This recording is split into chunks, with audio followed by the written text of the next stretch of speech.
Assalamualaikum warahmatullahi wabarakatuh. Saya Pandu Galamangestu dengan nomor pokok mahasiswa 1914151005 dari jurusan Kehutanan, Fakultas Pertanian, Universitas Lampung. Di sini saya akan mereview sebuah jurnal dengan judul Toleransi Tanaman Porang, Amorphopalus oncophilus terhadap jenis dan intensitas tanaman penaung yang ditulis oleh Aditya Rahma Daniarti.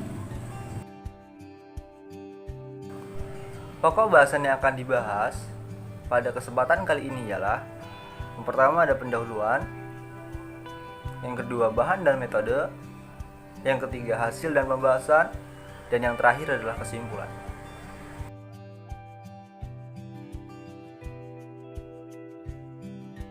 Pendahuluan. Umur, jenis, dan bentuk tajuk tanaman penaung yang berbeda tentunya akan memberikan naungan yang berbeda pula terhadap tanaman yang ada di bawahnya. Kerapatan tajuk mempengaruhi distribusi cahaya yang dapat diterima oleh tanaman yang tumbuh di bawah tegakan. Jumlah cahaya yang sampai ke tumbuhan bawah dipengaruhi oleh jenis dan kerapatan daun tanaman penaung. Toleransi tanaman terhadap penaung dapat dicapai apabila tanaman memiliki mekanisme penangkapan dan penggunaan cahaya yang efisien. Mekanisme tersebut dimanipulasikan dengan cara meningkatkan efisiensi penangkapan cahaya dan penurunan titik kompensasi. Efisiensi penangkapan cahaya dapat dicapai dengan melakukan perluasan pada permukaan daun. Hal ini akan mengakibatkan sel-sel daun akan menipis karena sel-sel palisade hanya terdiri dari satu atau dua lapisan saja.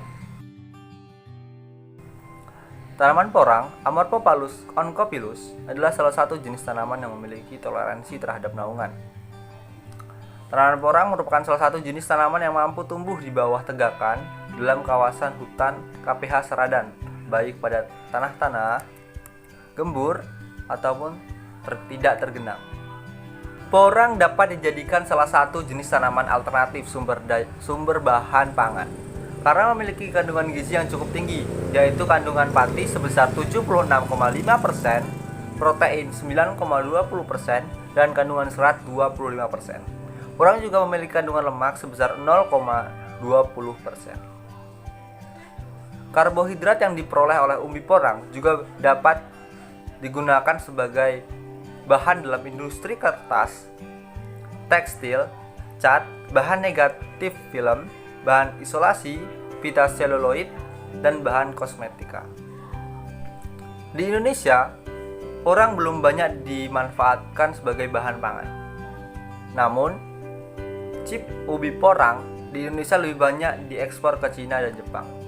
Di Jepang, tepung ubi porang telah banyak dimanfaatkan sebagai bahan pembuat konnyaku dan shirataki atau pengganti agar-agar dan gelatin. Budidaya tanaman porang memerlukan naungan yang melindungi porang dari cahaya matahari langsung. Pertumbuhan tanaman porang di bawah naungan dibatasi oleh ketersediaan cahaya sehingga dapat mempengaruhi laju fotosintesis tanaman porang. Hal tersebut tentu akan berpengaruh terhadap produk biomasa dan produktivitas umbi. Pembentukan umbi tanaman porang dapat terhambat bila pertumbuhan dan kebutuhan cahaya tidak terpenuhi dengan optimal. Lantas bagaimana toleransi pertumbuhan tanaman porang terhadap berbagai tingkat penaung dan jenis penaungnya? Untuk menjawab hal tersebut, dilakukanlah penelitian yang bertujuan untuk mengetahui daya adaptasi tanaman porang terhadap perbedaan jenis dan intensitas penaung tanaman porang.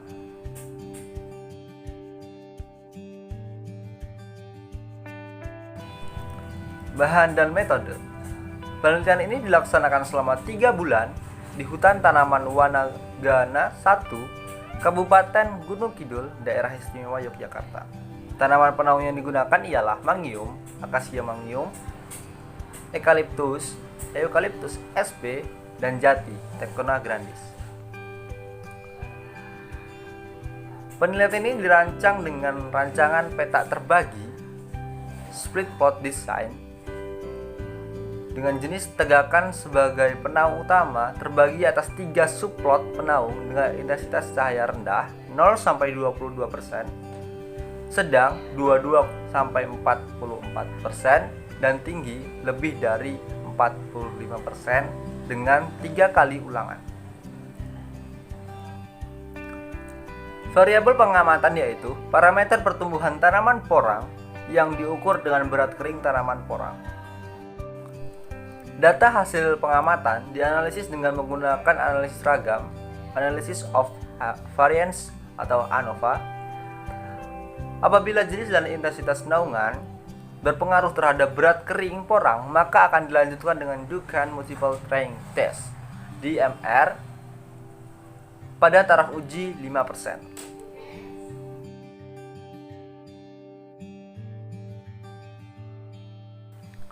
Hasil dan pembahasan. Tanaman porang menunjukkan respon yang berbeda terhadap perbedaan jenis tegakan dan intensitas penaung.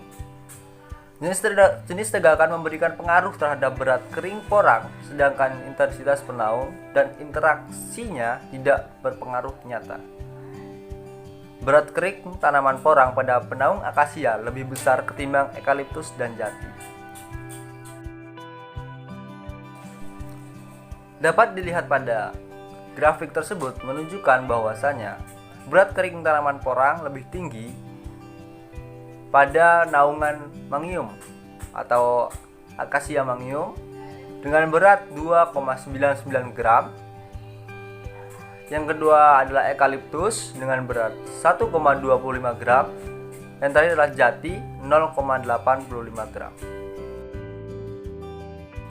Perbedaan berat kering tanaman porang terhadap setiap naungan diduga berkaitan erat dengan kandungan hara yang diserap oleh tanaman porang.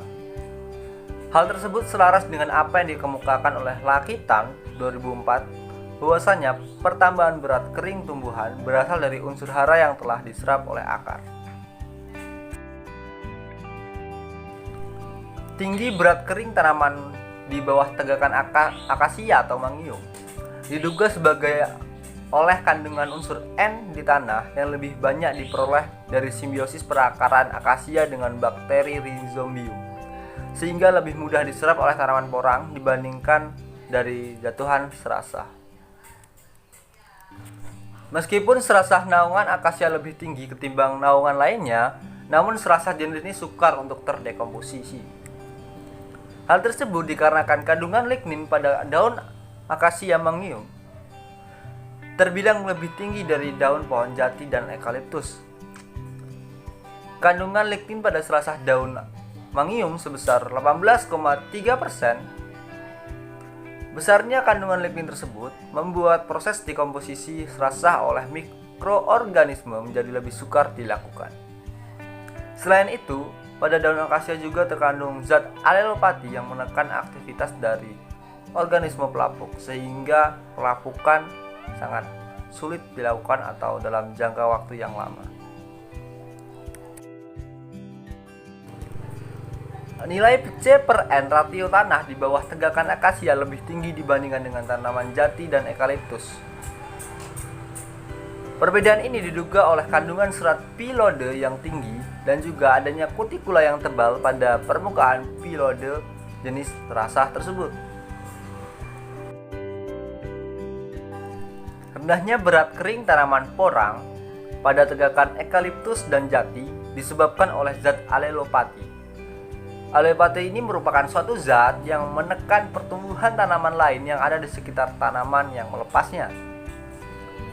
Dengan kehadiran zat alelopati ini diduga menyebabkan pertumbuhan porang pada naungan eukaliptus dan jati menjadi terganggu, sehingga produk biomasa dan produktivitas umbinya pun kurang optimal.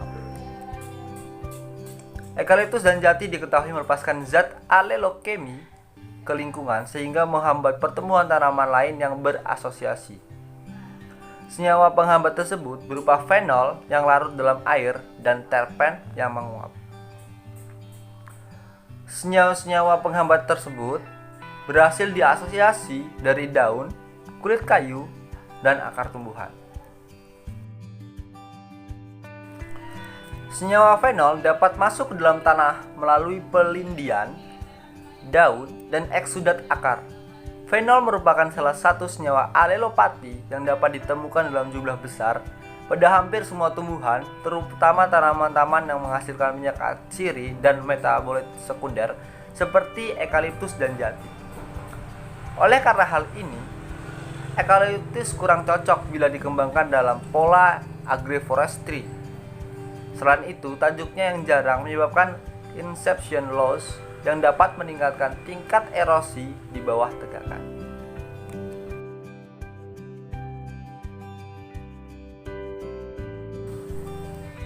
Kesimpulan, ketiga jenis tanaman penaung memberikan jumlah cahaya yang belum optimal yang mempengaruhi pertumbuhan tanaman porang secara nyata.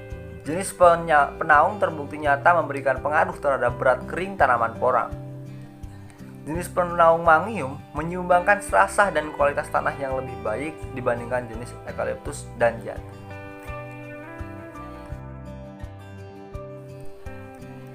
Daftar pustaka. Rahmadaniarti A. 2015. Toleransi tanaman porang Amorphophallus oncophyllus Prain terhadap jenis intensitas tanaman porang. Jurnal Kehutanan Papuasia, volume 1, nomor 2, halaman 76-81. Sekian presentasi yang saya sampaikan. Apabila ada salah-salah kata dan perbuatan, saya mohon maaf. Semoga apa yang saya sampaikan dapat bermanfaat bagi saya sendiri dan kita semua. Terima kasih telah setia menonton dari awal video hingga akhir. Saya Pandu Galang Pangestu, undur diri. Wassalamualaikum warahmatullahi wabarakatuh.